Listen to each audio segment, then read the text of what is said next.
Hi, this is Jim Gibson with Creative Painting and Waterproofing.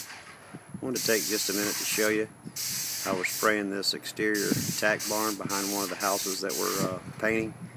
And we're using a Titan 440 impact today. And I just kind of wanted to show you how we're going about it. And we've got Roger up there doing the spraying today. And we're getting a really good, smooth, even layoff. The paint's a close match, so it's covering really well.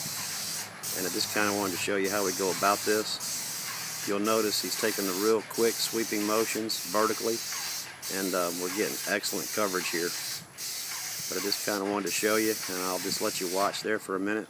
And you can see we're spraying off a ladder today. This little tack shed is not that tall. Even on the gable end, it's not that tall, maybe about 12-15 feet. But I just kind of wanted to show you how we go about it. We've got the shingle tabs protected with cardboard shields, and we've got 3M plastic over the windows, so this will be a real quick, real simple spray off. I'm Jim Gibson with Creative Painting and Waterproofing.